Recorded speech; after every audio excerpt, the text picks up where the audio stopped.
안녕하십니까 구독자 여러분. 오늘은 23년도 11월 11일 빼빼로데이입니다.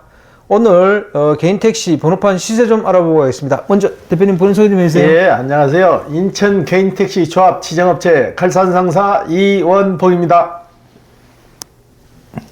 네, 대표님. 예.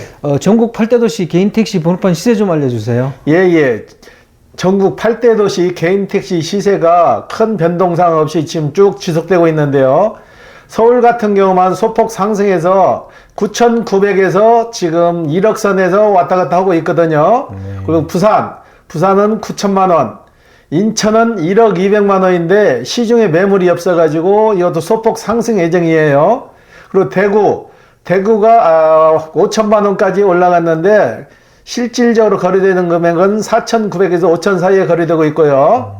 그 다음에 대전은 1억 800, 광주는 1억 2천, 제주는 1억 7천, 울산은 9,700만 원, 세종시는 2억 3천만 원에 거래되고 있습니다. 네, 서울 개인택시 번호판 시세가 9,900만 원으로 소폭 상승했네요. 예. 그 이유는 뭘까요? 지금 살려고 하시는 분들은 많은데 매물이 거의 없어요. 바닥에 매물이 없어서 지금도 기다리시는 분들이 많아요. 살 조건은 다 갖췄는데 매물이 없어서 지금 기다리시는 입장이라고. 예. 서울 개인택시가 좀 매력적인가요? 아무래도 서울은 인구수도 많고 일단 유동 인구수가 많잖아요. 그리고 위성 도시를 끼고 있는 우리나라 제일 큰 도시잖아요. 그러다 보니까 아무래도 이동하는 인원수가 많으니까 택시도 이익이 되니까 좀 가격이 높게 형성되는 거예요. 예. 그러면 뭐 9,900에서 1억 사이에서 지금 거래가 되면 다음 주에는 1억을 넘어갈 수도 있겠네요. 지금 9,900에 거래되는데 실질적으로 9,900에는 매물이 없어요. 1억 이상을 줘야 살 수 있는 입장인데 다음 주에도 약간 소폭 상승할 것 같아요. 예. 인천은 또 왜 이렇게 변동이 없습니까? 인천도 변동이 없는 게 아니고 1억 200선에 쭉 팔았는데 그중에는 1억 100에 파시는 분도 있었어요. 좀 싸게 뜨는 사람들은 싸게 팔고 그랬는데 이건 정찰제가 아니잖아요. 그런데 지금 매물이 거의 없어요. 인천도 매물이 없어가지고 인천도 차량 대수에 비해서 매매 상사가 몇 군데 안 돼요. 몇 군데 안 되는데 기존 매매 상사에서 평균 3대, 4대씩을 가지고 있어야 되는데 매물이 거의 없어요. 한 대 이상 갖고 있는 데가 거의 없어요. 그러다 보니까 자연스럽게 다음 주부터는 좀 상승할 것 같아요. 예. 대구가 저번 주에 4,900 이렇게 거래됐었는데 4,900에서 5,000 이렇게 거래된다고 얘기하셨잖아요. 그럼 조금 오른 건가요? 조금 오른 게 아니고 그때 시세가 좀 달라지는데 매물이 좀 딸렸을 때는 약간 소폭 상승했다가 매물이 좀 돌면 다시 내려가는 입장이에요. 꼭 지속성이 없는 거죠. 예. 가장 요즘 변화가 많은 게 서울이네, 그죠? 그렇죠. 서울이 가파르게 상승 중이죠. 그래도. 지금 카카오 모빌리티가 지금 대통령이 뭐 꼭 집어서 이렇게 지적하고 난 다음에 상생 대책을 발표했잖아요. 이게 다 실현 가능한 것들인가요? 일단은 강압적으로 눌러내리면은 실용은 가능하겠지만 이게 언제까지 지속되리라고는 보지 않아요. 지금 카카오 같은 경우는 타사콜을 인정을 안 하거든요. 카카오는 카카오콜만 해야 된다는 그 규정에 의해서 지금까지는 그렇게 운행해 왔는데 대통령이 나와서 이제 한마디 하시니까 이게 이제 좀 달라졌잖아요. 다른 콜도 병행할 수도 있게끔. 카카오 한다고 해서 카카오만 하는 게 아니고 우티도 할 수 있는 거고 그 지방 나름대로 콜이 여러 가지 콜이 있는데 그 콜도 같이 겸용을 할 수 있어야 기사들한테는 유리한 거죠. 가까운 거리에서 가까운 데 나오는 콜을 아무 콜이나 잡을 수가 있잖아요. 예. 수수료도 보니까 다른 플랫폼하고 비슷하게 받겠다고 하는데 이런 건 진작에 좀 했어야 되는 거 아니에요? 지금 대통령까지 나서서 이렇게 할 문제는 아니죠. 우리나라는 교통부 장관이 있잖아요. 교통부 장관이 있는데 대통령이 나와서 그런 얘기까지 했다는 건 얼마나 심각하면 그런 얘기를 했겠냐고요. 예. 그 카카오 모빌리티가 이렇게 상생 대책을 발표하면서 개인 택시 하시는 분들하고 이렇게 상생을 하려고 하는데 그 이전에 지금 좀 일찍 시작했으면 더 좋지 않았을까요? 이미 자기네가 거의 독점을 했잖아요. 우리나라가 콜 시장의 90% 이상을 카카오가 선점을 했는데 그렇게 자기네들이 더 낮은 것으로는 진행할 일이 없죠. 자기 유리한 쪽으로 끌고 가게 돼 있지 소비자들 편리를 위해서 가격을 낮추거나 이러지는 않잖아요. 팁도 이 얘기도 나왔잖아요. 팁 문화도 뭐 1,000원, 2,000원 자발적으로 본인이 마음에 들면은 결제 시스템을 실시한다고 그러는데 그것도 문제가 있는 거죠. 택시 요금이 가뜩이나 비싼데 거기다가 팁까지 얹혀서 받으려고 하면 그건 아닌 것 같아요. 네. 예. 매출액의 일정을 가지고 갔다가 예. 또 일정 수수료를 제한 금액을 돌려주는 거 예. 이게 약간 기업 매출을 부풀리기 위한 거다 이런 의혹을 많이 받더라고요. 여기에 대해서 어떻게 생각하세요? 제가 보는 관점에서도 그래요. 카카오가 지금 해온 운영 형태는 네. 콜을 받아가지고 수입 올린 것도 되지만은 길에서 손님이 자발적으로 탄 것까지 전부 다 자기네 수입으로 잡는다고. 수입으로 잡아서 일정 기간 동안 그걸 다시 해서 돌려준다고 그러는데 길에서 타는 손님을 왜 자기네 매출로 잡냐고요. 그건 아닌 거죠. 카카오가 언제부터 이거를 상생 대책을 실시하겠다고 얘기하나요? 뚜렷하게 지금 날짜는 제시하지 않고 상생하겠다는 거 발표만 했잖아요. 카카오 회장이 나와가지고 일단 상생한다는 내용을 발표를 했으니까 당분간은 좀 지켜봐야 될 것 같아요. 어떻게 변동이 생길지. 예.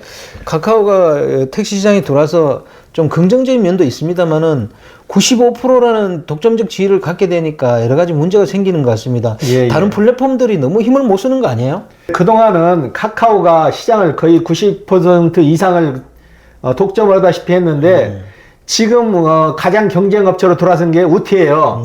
우티가 인천 같은 경우에도 거의 전무했어요. 처음에는 받아들이지를 않았는데 우티도 지금 인천 가입자가 개인 택시 위주로 2,500명이 넘어섰어요. 넘어섰으니까 지금 폭발적으로 늘어나고 있는 거예요.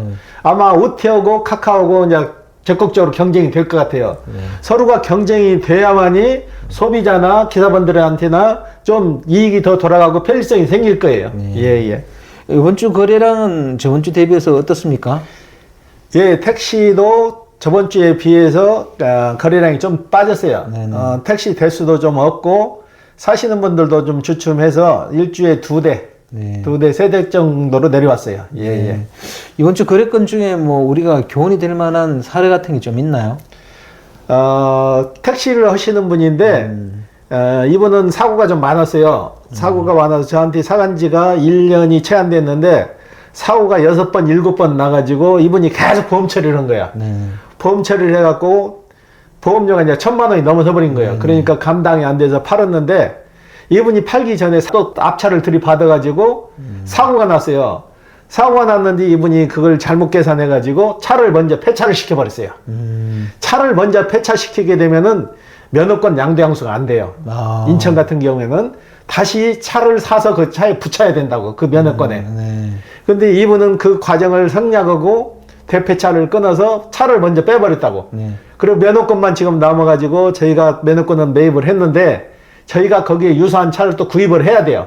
구입을 해서 2년 미만에 중고차를 구입해서 그 면허권에 붙여야만 그 면허권을 또 팔 수가 있다고. 그게 가장 중요한 문제인데 일반 기사분들이 그렇게 모르는 게 많아요.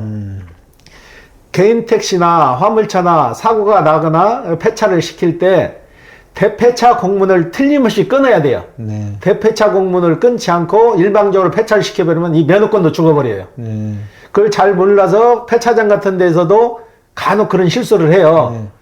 그냥 폐차를 시켜버리게 되면은 그 면허권도 소멸돼 버린다고. 그러니까 그건 진짜 참고하셔가지고 한 번 더 살피고 하셔야 돼요. 꼭 대폐차 공문이라는 걸 끊어야 돼요. 대폐차 공문이라는 게 뭘 얘기하시는 거예요? 대폐차 공문이라는 것은 원래 구청에서 하던 업무를 조합으로 이관시켜서 조합에서 업무를 대행을 하는데 쉽게 말해서 중고차, 새 차 그렇게 나누잖아요. 쉽게 말해서 차가 사고 났을 때 중고차를 폐하고 새 차가 들어온다는 거예요. 대차. 그게 대폐차예요. 그 개념이. 새 차가 들어오고 중고차가 빠져나간다는 거. 그게 대폐차예요. 예. 그 대폐차 공문이라면 조합에서 발행하는 공문서를 얘기하나요? 예, 그렇죠. 무슨 차에서 무슨 차로 대차를 한다는 공문이에요. 예. 그 대폐차를 안 하면은 면허가 완전히 죽으면 다시 살릴 방법이 없어요? 없죠. 잘못되면은 행정심판 가야 되고, 그래도 대폐차 공문을 끊어가지고 다른 차가 들어온다는 걸 제시를 해야 이 차가 빠져나 소멸돼도 면허권에는 지장이 없는 거예요. 대폐차를 끊지 않고 그냥 일방적으로 폐차를 시켜버리면 이 면허권도 소멸돼 버린다고. 예. 그럼 얘기하신 그분은 정상적으로 그래도 매입이 된 거예요? 그분은 대폐차를 끊어서 진행을 했는데 차를 지금 못 붙여서 가지고 그게 문제예요. 예, 예. 아, 왜 차를 못 붙여요? 차가 새 차를 사서 붙이든지 2년 미만 중고차를 사서 붙여야 되는데 차 가격이 만만치 않잖아요. 그리고 소나타나 K5가 지금 없잖아요. 네. 없으니까 그랜저급이나 전기차로 붙여야 되고, 그렇지 않으면 자가용으로 나온 차 있거든요. 네. 자가용 랜드카로 나오는 LPG 차를 사야 되는데 그것도 가격이 만만치 않아요. 좀 탈만하면 2,700, 2,800만 원 한다고. 네. 그래 그랜저급이죠. 그러니까 부담스러우니까 이러지도 저러지도 못하는 거예요. 예, 예. 아니 어차피 개인택시 번호판을 붙여서 팔 것 같으면 예, 예. 개인택시 번호판에다가 그 중고차나 새 차 해당되는 차를 갖다가 사서 붙여가지고 매입한 다음에 다시 파는 게 안 좋아요? 매입해서 팔면 괜찮은데 소비자들한테 금액이 커지잖아요. 일단 그랜저가 3,400만 원 정도 사는데 네. 소나타를 2,800만 원 주고 사서 붙이기는 금액이 너무 커서 팔기가 어려운 거죠. 네. 예, 예. 매매 상사 입장에서는 그래서 구입이 꺼려진다는 거죠. 그렇죠. 예, 예. 네, 네.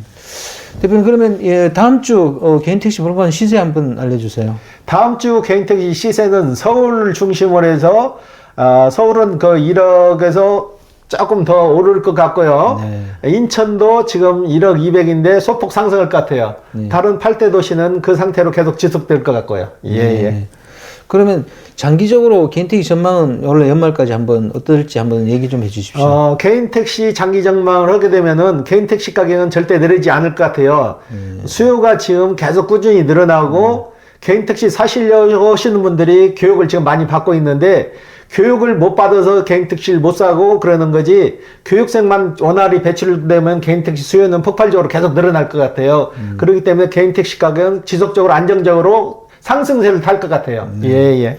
아니, 물가 상승률 대비해 보면 지금 개인택시 번호판은 오르는 게 당연한 거 아닌가요? 당연히 올라야죠. 네. 이분들이 어떻게 보면 전 재산이잖아요. 전 재산인데 이건 개인택시는 서비스를 제공하고 돈을 받는 거잖아요. 네. 그런 차원에서 일반 업종보다는 그래도 좀 수익이 나야 서비스도 되는 거지, 수익이 안 떨어지면은 서비스 그 자체도 기대하기가 어려운 거죠. 예, 예. 그 최근에 그 구매하시는 분들 중에도 정년퇴직하고 오시는 분들이 좀 많아요?